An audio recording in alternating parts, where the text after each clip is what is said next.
प्रत्यक्ष प्रकट होने शुरू हो जाते हैं। कल एक महर्षि, महानतम महर्षि की बात चल रही थी। हर वर्ष जिनकी पूजा का दिन मनाया जाता है, महर्षि व्यासदेव, हर वर्ष व्यास पूर्णिमा मनाई जाती है। ऑल ओवर दी वर्ल्ड, संसार भर में पूज्य व्यक्ति की बात आपके सामने, मानो उन्हें भी बिन समर्पण, बिन शरणागति शांति नहीं है। आज इतना कुछ करने वाला व्यक्ति, वेदों का संकलन किया है, उनकी देने क्या संसार कभी भूल सकता है? कभी नहीं। इतनी देने हैं उनकी, वेदों का संकलन उन्होंने ना किया हुआ होता तो न जाने वेद कहां होते। उन्होंने वेदों का संकलन किया, ब्रह्मसूत्र लिखे, अध्यात्म रामायण लिखे, पुराण लिखे, उप पुराण लिखे। इतना कुछ करने के बावजूद भी ये कोई छोटी मोटी चीजें नहीं है।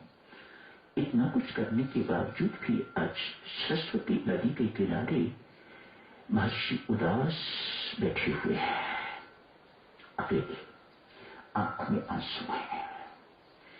देवऋषि नारद वहां पधारते हैं। एक ओर देवऋषि नारद हैं, दूसरी ओर महर्षि व्यास। देवऋषि महर्षि को उदास देखते हैं, आंखों में अश्रु देखते हैं तो पूछते हैं, महर्षि, आप जैसे विद्वान, आप जैसे महान ऋषि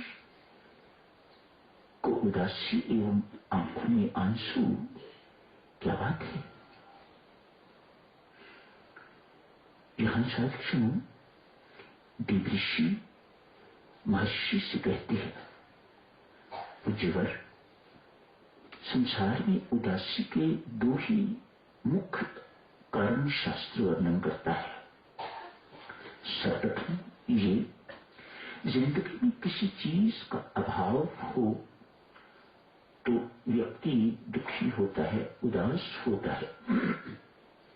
अभाव मानो जो आप चाह रहे हैं, यदि आपको नहीं मिला तो वह अभाव आपके जीवन में है।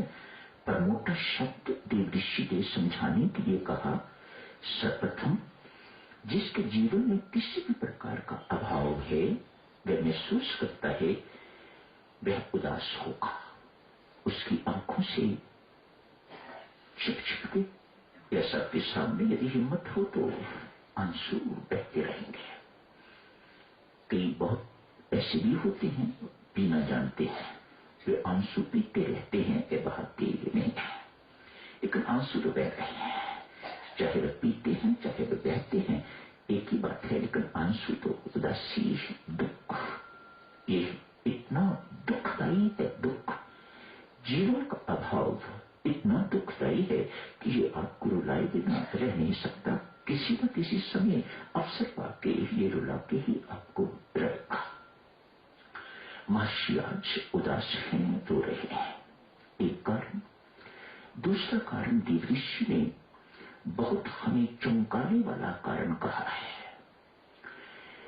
दिव्य सज्जनों, देवऋषि कहते हैं, यदि किसी का स्वभाव कटु है, व्यवहार ठीक नहीं है, आचरण ठीक नहीं है, दूसरों के दोष वर्णन करने वाला, देखने वाला व्यक्ति है, तो वह भी उदास रहेगा, वह भी दुखी रहेगा। क्यों? उसे कुछ अच्छा नहीं दिखाई दे रहा। देवरानी के दोष, जिठानी के दोष, देवर के दोष, सास ससुर के दोष, इत्यादि इत्यादि, इन्हीं चीजों पे वह रमता रहता है या रमती रहती है, अतएव सुख कहीं पास नहीं आता। एक दूसरा कारण देवऋषि नारद ने उदासी का बताया। महर्षि ने इन दोनों कारणों को स्वीकार किया है। स्वीकार करने के बाद कहते हैं देवऋषि, जो कुछ मुझे प्राप्त करना चाहिए था वह अभी तक मुझे प्राप्त नहीं हुआ। किन चीजों के पीछे हम पड़े रहते हैं? प्राप्त करने वाली संसार में क्या चीजें हैं और हम कहां भटक रहे हैं, और इसी भटकने में जिंदगी व्यतीत हो जाती है। एक जिंदगी नहीं रामस्वरूप जी, अनेक जिंदगियां आदमी बर्बाद कर देता है, अनेक जन्म आदमी बर्बाद कर देता है इस भटकाव में। असली के पीछे पड़ेगी रहती। जो चीज मुझे प्राप्त करनी चाहिए थी वह मुझे अभी तक प्राप्त नहीं है। मैं परमात्मा की कृपा का पात्र नहीं बन पाया, मेरी भक्ति में अधूरापन है। महर्षि स्वीकार करते हैं। कौन महर्षि देवी? महर्षि व्यासदेव। संत महात्मा ऋषि मुनि जिनकी पूजा करते हैं, वे इस वक्त कन्फेस कर रहे हैं मेरी भक्ति अपूर्ण है, मैं परमात्मा की कृपा का पात्र नहीं बन पाया, मैं उसकी कृपा से वंचित हूं। देवऋषि, ये मेरी जिंदगी का अभाव मुझे उदास कर रहा है, रुला रहा है। हमें क्या चाहिए? विवाह, शादी, नौकरी। हम तो इन्हीं चीजों में जिंदगियां बर्बाद कर देते हैं। मानो किसी के घर संतान नहीं है, पुत्र पैदा हो गया तो लगता है उसे जैसे भगवान मिल गया। आगे आगे आगे आगे करेंगे, उसे ही देखते रहेंगे, उसे ही सब कुछ करते रहेंगे, जैसे उनकी जिंदगी का लक्ष्य प्राप्त हो गया है। देख के हंसी भी आती है, दुख भी होता है, बेचारी कहां भटक रही है। ऐसी ही जिंदगी बर्बाद हो जाएगी।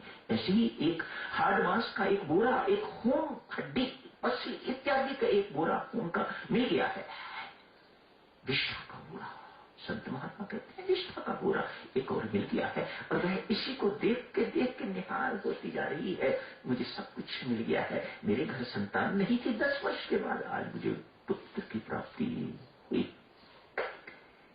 देवऋषि का अभाव, महर्षि का अभाव इस प्रकार का नहीं है। मैं परमात्मा की कृपा का पात्र नहीं बन पाया, मैं परमात्मा की कृपा से वंचित हूं। देवऋषि इसलिए उदास हूं, इसलिए मेरी आंखों में आंसू है। देवऋषि यह महर्षि को उपदेश देते हैं। कहते हैं महर्षि, इसी वक्त परमात्मा के आगे झुक के अपने मस्तक को धरती पर टिका के परमात्मा को प्रणाम करके बस इतना ही कहने की आवश्यकता है, तेरी पूर्णता में कोई बहुत समय नहीं है, तो बिल्कुल वहां तक पहुंच चुका हुआ है, लेकिन एक धक्का मारने की जरूरत है तुम्हें, और वह परमेश्वर की कृपा से धक्का तुझे लग रहा है। धरती पर अपने मस्तक को टिका के मानो परमात्मा के श्री चरणों पर अपना मस्तक रख के परमात्मा को इतना ही कह, परमात्मा मैं कुछ नहीं, सब कुछ तू ही तू है। परमात्मा मेरा कुछ नहीं, सब कुछ तेरा ही तेरा है। जो कुछ तूने करवाया है मेरे से एक निमित्त मात्र होके मैंने किया है। कर्म करावनहार तू है। इतनी बात कहने की देरी थी, महर्षि को सर्वत्र राम दिखाई देने लग गया है, सर्वत्र उसका प्रकाश दिखाई देने लग गया है। फूलों में मुस्कान तेरी, वायु में सुगंध तेरी, चंद्रमा में ज्योत्सना तेरी, तारों में चमक तेरी, सूर्य में तेज तेरा। मेरे भीतर भी तू, बाहर भी तू, सर्वत्र तू ही तू। एक तेरे सिवा इस संसार में, अखिल ब्रह्मांड में और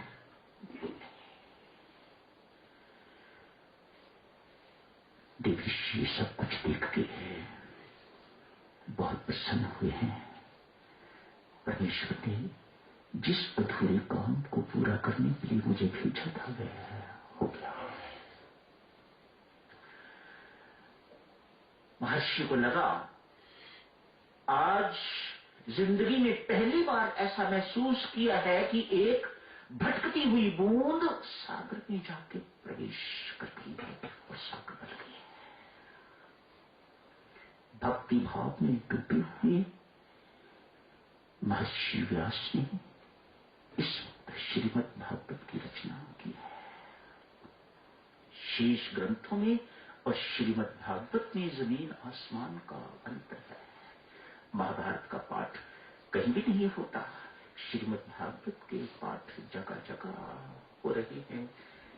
इसके पीछे महर्षि की कमाई है, महर्षि की भक्ति है। जो इसे भक्ति भाव से करेगा, जो भक्ति भाव से श्रवण